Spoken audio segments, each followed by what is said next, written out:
Hey guys, so today I thought I'd film a full day of eating because my nutrition has looked a little bit different from when I last recorded one of these. So off the back of the log and deadlift comp, I decided I wanted to try something a little bit different in my approach to my nutrition, my weight cuts and stuff like that. So for the log and deadlift competition and the competitions preceding that I was doing into the 64s, I was experiencing quite a lot of like gastrointestinal distress in terms of pain and discomfort during the competition. So going from, low volume of food in the sort of few days preceding the weigh-in, then refeeding, my body just wasn't tolerating it very well, even though I was so safe with what I was eating. My stomach is very sensitive, so that's why I avoid like gluten, dairy, and stuff like that. But even though I was eating really safe stuff, so we're talking like chicken and rice, chicken and potato, oats, all the same stuff I would usually eat, my body just wasn't tolerating it very well. And I was experiencing, like a little bit of gastro distress. So I decided that I wanted to avoid basically having to taper my food down in the last week. So after the log and deadlift comp in November, I allowed my body weight to start sort of coming down. Usually I would sit sort of 66, 67 for a 64 comp, but I let myself drop down to like 62, 63. And then what I did was build my calories into the competition, so that firstly, I was maximizing the weight class as much as I could without having to do an actual cut. But also that my food was the highest when training was the hardest. I thought I would experiment with this for the England's comp because the weights overall, are the lightest that they were going to be all year. And I wanted to see how I would perform. And obviously I did perform really well. I felt really good. My stomach felt great. So I think for the time being, that is what I'm going to carry forward into, especially Brits. And then I'll see how things go down the line from there. It's not to say that I won't sit heavier at some stage for competitions. It might be that I let myself come up to 65, 66, but the method in that which I will do stuff, so it might be that I just rely on doing a sweat rather than manipulating my food volume, which seems to be the culprit of why I'm experiencing the gastro distress. So at the moment, I am kind of in a very, very slight deficit. So I've come down from 64 down to 63. And I might let my body weight come down into the 62s, but I'm not forcing anything. I'm not going to let my food drop low. I don't want to be doing a ridiculous amount of expenditure. I've slightly elevated my steps, but nothing crazy. And then, I will then start to build up into Brits so that I can push my food as high as possible. That being said, despite being in a slight deficit, my food is still very high. So from doing the sort of cut into the build up for Brits, I was able to get my food into a really, really good position. So at the moment, I'm on sort of nearly 400 grams of carbs on my training days and nearly 300 on my rest days. And that is still yielding like a very small sort of slow rate of loss. So I am hoping that when I get to Brits, I can build my food up to say, 500 grams of carbs on a training day. That would be sort of the ideal. So that's kind of my plan into Brits, which is now 11 weeks away. So I'll probably have another sort of 2 weeks of, letting my body sort of slowly drift down. And then I will sort of start building up into almost like a reverse diet. So anyway, I'm going to show you what I eat today. It is a training day. I'm doing my lower body session, which is squats, lots of leg accessories, and a little bit of throwback in there for good measure. So this is my first meal of the day. I have oats, cinnamon, banana, almond butter, and maple syrup. This is a staple for me every day. Me being me, I'm having the same meals every day still. I don't really vary things up at all. But on my rest days, I will have a slightly smaller amount of oats. So yeah, I'm going to have this and then I'll have my next meal just pre-gym. So it's like 30, 45 minutes till I'm going to train. So I'm having my second meal, which is a gluten-free bagel. And then I've got apricot jam and I've got 30 grams of that. I was having strawberry for a bit, but I've just fancied a bit of a change. And then what I have during the gym, drink-wise, is I've got 25 grams of Train by JP Performance Fuel in there, 5 grams of creatine, and also a 5-gram scoop of electrolyte powder.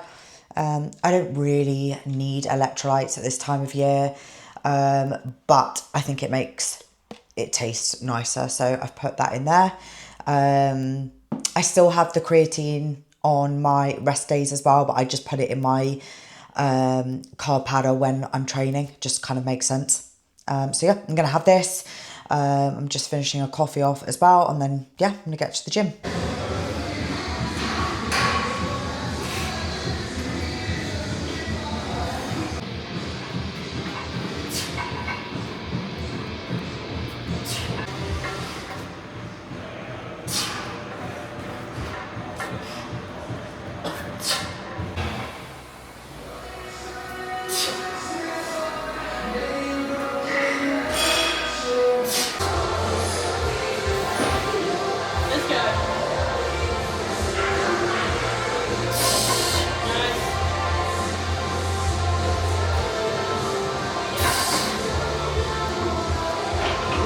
As my heaviest squats done, I've got a few sets of like tempo work now, but on the main stuff I had ascending fours up to 160, and then top double at 170.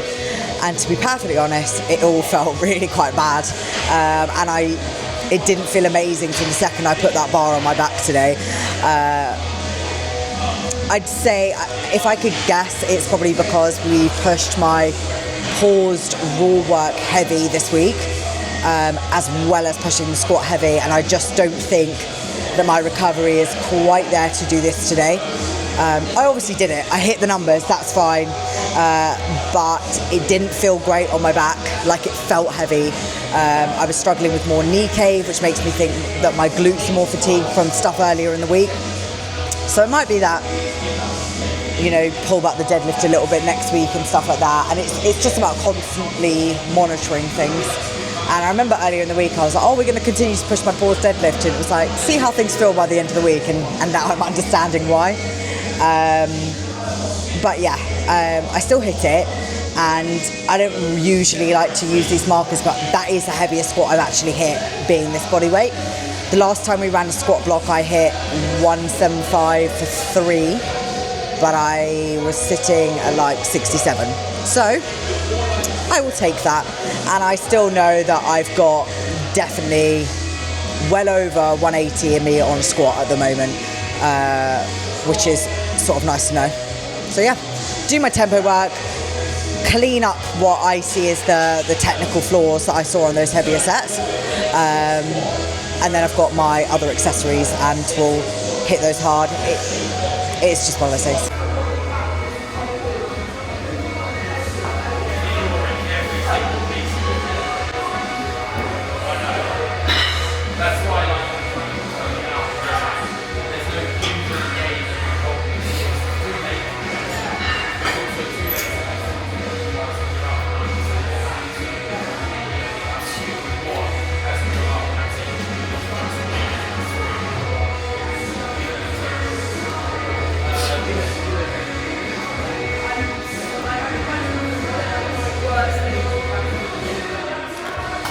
Tempo squats at 110 done, and I was really happy with the quality of those reps, my positioning and everything like that, because yeah, I was getting a bit of knee cave on my heavier sets, and also I felt like I was tipping forward a little bit too much. It just kind of felt like my whole sort of legs, you know, my quads and my glutes just weren't really working with me today. That's all right. Hopefully things will be better next week. It might be that we just need to maybe strip back for a week. We will see. I've got like posterior focused accessories now, like hamstring focused stuff, so belt squat RDL, hamstring curls, stuff like that. I do also do a couple of bits before my squats, things like abductor and stuff, to get things firing before squats. Not that it really helped today.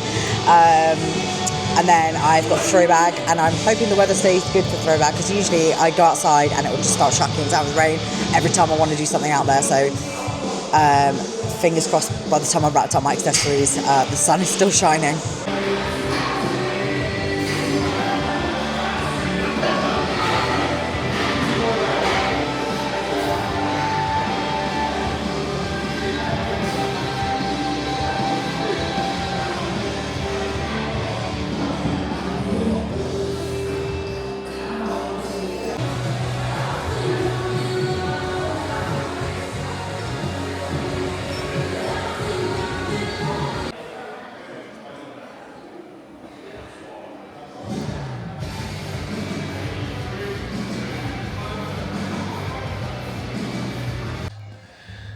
Yep.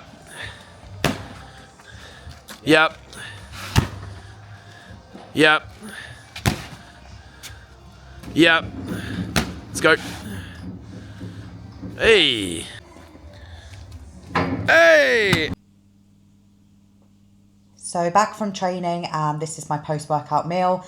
I've got chicken, rice and veg essentially. So I've got chicken breast cooked in a little bit of teriyaki marinade. I've got sticky rice, tender stem broccoli, edamame, and it's cooked in a little bit of like miso broth. So it's like a ramen. I was getting really bad for eating super bland meals. So this is my attempt to get a bit more flavour in and like variety into my diet basically.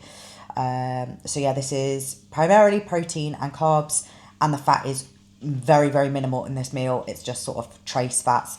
So I'm going to have this, and then I've got a little bit of work to do, and then I'll be having my other meal in a couple of hours' time.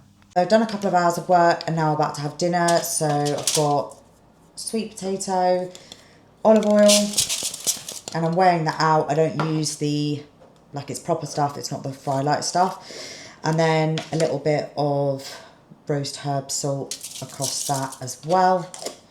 I'm going to pop that in the oven. There we go. And I have that with a tuna steak and tender stem as well. I'm also going to make up my evening like yogurt bowl because I've got frozen raspberries in it, so I want time for them to sort of thaw. So I'm going to put that in, and then I'm going to make up the yogurt bowl as well. So I've just made up my yogurt bowl for later. So I've got lactose-free natural yogurt. This gluten-free muesli, which is basically just gluten-free oats, sultanas, and a few seeds in there. I've also added in some extra seeds on top. This huge pot, which lasts me ages. This is pumpkin seeds, sunflower seeds, and a little bit of linseed as well. Berries, I've gone for some frozen raspberries today and fresh blueberries. I sort of mix this up depending on what I feel like. And a little bit of dark chocolate as well. So I'll have this in a couple of hours after my dinner meal. So it'll probably be about 8 o'clock. And also with my yogurt bowl, this is my favourite part of the day. I have a gluten-free hot cross bun. This is what has been my go-to at the moment. So I either have the fruity ones or the apple cinnamon ones, and occasionally the chocolate one as well. It's just to top up my carbs a little bit more because I don't want to have to eat loads of rice or loads of potato and stuff like that. I prefer to have like smaller regular meals. So this brings me up like the whole day to, I might put the macros for each meal actually, but it brings me up to around 360 grams of carbs, which is a decent amount for someone my weight, and also in a bit of a deficit as well. So the only thing that I haven't shown today was my Starbucks, because I didn't think that was very interesting, but that is literally a consistent for me every single day. It's always tracked obviously, and that is just like a large soy latte, and macro wise is pretty friendly. Like there's some carbs and fat in there, but it's a decent hit of protein in there for me as well. So I don't mind having that, and then that stays in all year round. But yeah, these are my meals at the moment. Not a lot changes on my rest day. The main thing that changes is I don't have that bagel pre-workout, because obviously I'm not training, and then I don't have the carb powder either, and some of my portions are slightly smaller across the day, so slightly less oats, slightly less rice, slightly less muesli in this, for example. So I might have like more berries and less muesli, but it is still exactly the same meals. I just, change the amount slightly. And I've been running these meals for about 6 weeks, these meals, and I will run it until I'm absolutely sick of them and change things around. That's why I've changed to tuna steak recently, because I was having chicken twice in a day and that was getting boring. So yeah, I'm just waiting for that sweet potato to cook. I think I need to run to Sainsbury's and get some broccoli, and then I will have my dinner. Meal 4, so dinner is served. I've got tuna steak cooked in salt and pepper, steamed tender stem broccoli, and my roasted sweet potato.